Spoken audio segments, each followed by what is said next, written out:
दैनिक आहार में आपका स्वागत है। सबों को जय शु।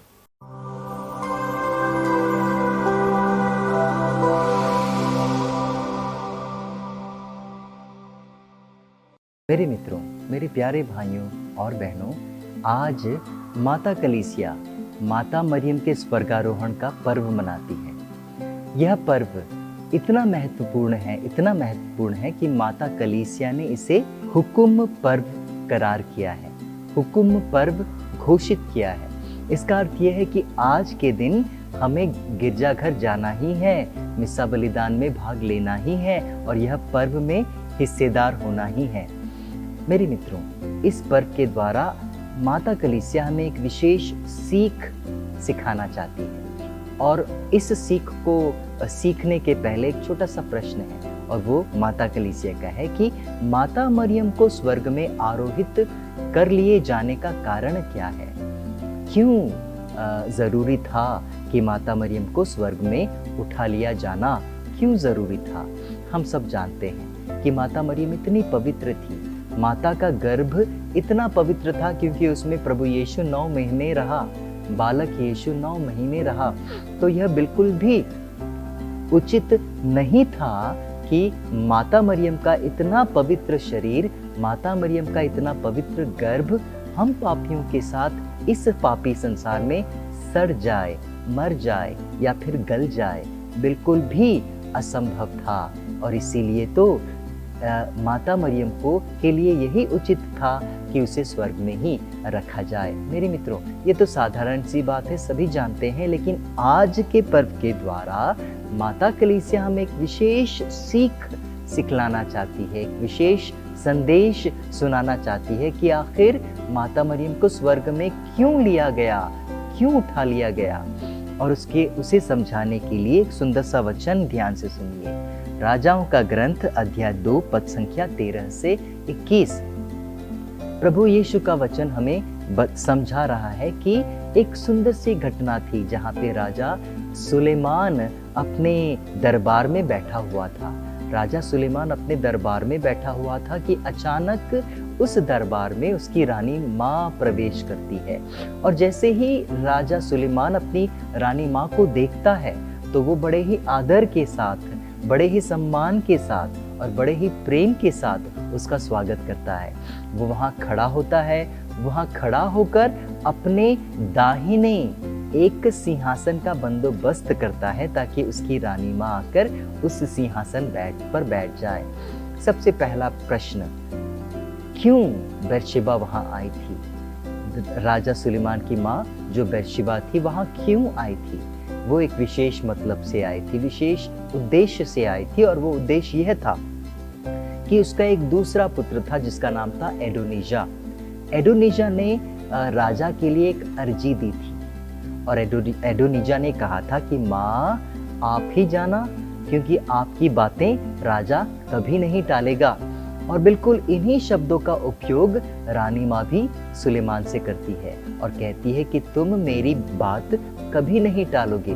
मेरे मित्रों, हम जानते हैं हमारे परिवारों में भी बिल्कुल ऐसा ही होता है। बच्चे पिता के पास कम जाते हैं लेकिन माँ के पास ज्यादा जाते हैं। क्यों? क्योंकि माँ उनकी सुनती है और माँ उन्हीं बातों को लेकर पिता के पास जाती है। बिल्कुल यही बात यहाँ पर हो रहा है। बिल्कुल यही बात राजा दाऊद के ज़माने में, सुलेमान के ज़माने में हुआ करता था। लोग, साधारण जनता राजा के पास कम लेकिन रानी माँ के पास अधिक आया करते थे। और जानते हैं क्यों? क्योंकि जो रानी माँ थी उसके पास एक विशेष अधिकार था और इसी अधिकार के साथ वो राजा के दाहिने बैठती थी। राजा के दाहिने कौन बैठता है?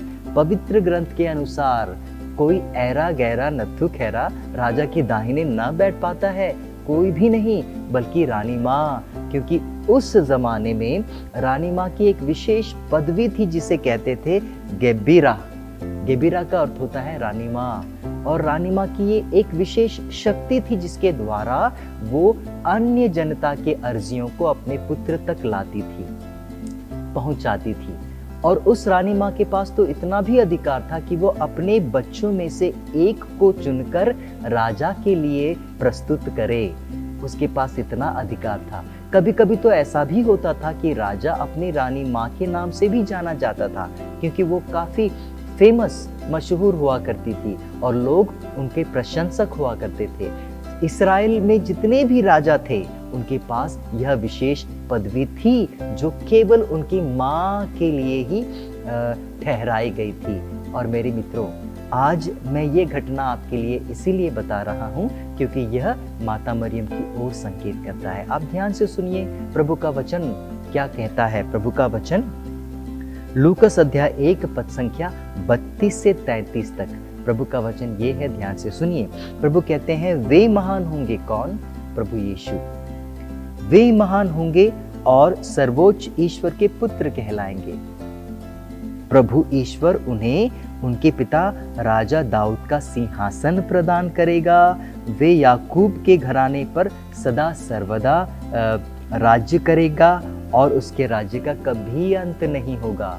मेरे मित्रों, मेरे प्यारे भाइयों और बहनों, हम जानते हैं इस संसार में न तो राजा दाऊद का कोई सिंहासन बचा और न ही उसकी प्रजा बची है और न ही उसका सिंहासन या उसका महल बचा है। यदि नहीं बचा तो कहाँ है? वहाँ है, स्वर्ग में है। और उस स्वर्ग में प्रभु यीशु राजा दाऊद के सिंहासन पर बैठा है और वहाँ अनंत काल तक सदा सर्वदा के लिए वो राज्य करता रहेगा। लेकिन यदि राजा दाऊद का सिंहासन वहाँ है तो राजा दाऊद के सिंहासन के साथ एक और सिंहासन होना चाहिए। और वो किसका होना चाहिए? वो होना चाहिए गेबिरा का। और वो गेबिरा कौन है? रानी माँ। और हमारी रानी माँ कौन है? माता मरियम। और इसी कारण मेरे मित्रों, माता मरियम को स्वर्ग में उठा लिया गया क्योंकि उसकी पदवी खाली थी। ईश्वर चाहता था कि पुत्र राजा प्रभु यीशु के दाहिने उसकी रानी माँ ही बैठे। और किस लिए बैठती है? क्या वो वहाँ बैठकर खाना पकाती है? बिल्कुल भी नहीं। वो खाना नहीं पकाती, वो वही काम करती है जो हजारों साल से गेबिरा किया करती थी, इस्राएल में राजाओं की माँ किया करती थी, दाऊद की माँ किया करती थी, सुलेमान की माँ किया करती थी। वही काम माता मरियम स्वर्ग में कर रही है। प्रभु के दाहिने बैठकर वो हमारी अर्जियों को अपने पुत्र प्रभु यीशु तक पहुंचाती है। और यही कारण है अपनी पदवी पर बैठने के लिए और हमारे लिए, हमारा काम करने के लिए वो स्वर्ग में आरोहित कर ली गई। इसका अर्थ ये नहीं है कि माँ पदवी की भूखी थी, बिल्कुल भी नहीं। कि माँ शक्ति की भूखी थी, बिल्कुल भी नहीं। वो भूखी जरूर थी, लेकिन वो हमारे प्यार के लिए भूखी थी, क्योंकि वो चाहती है कि उसके बच्चे सब बच जाए, किसी का भी सर्वनाश न हो। आपको याद है यूहन्ना के सुसमाचार में काना नगर में के विवाह में माता मरियम ने सेवकों से क्या कहा? माता मरियम ने कहा था कि ये जो भी कहें उसे ही करना। माता मरियम ने अपने सेवकों से अपने पुत्र के विषय में कहा था कि वो जो भी कहे उसे ही करना। आज भी माँ की वाणी इस संसार में गूंज रही है और हमें बता रही है कि प्रभु हमें जो कहते हैं वही करना, क्योंकि हमारी माँ गेबिरा स्वर्ग में बैठकर हमारी अर्जियों को प्रभु तक पहुंचा रही है। सबों को जय श्री।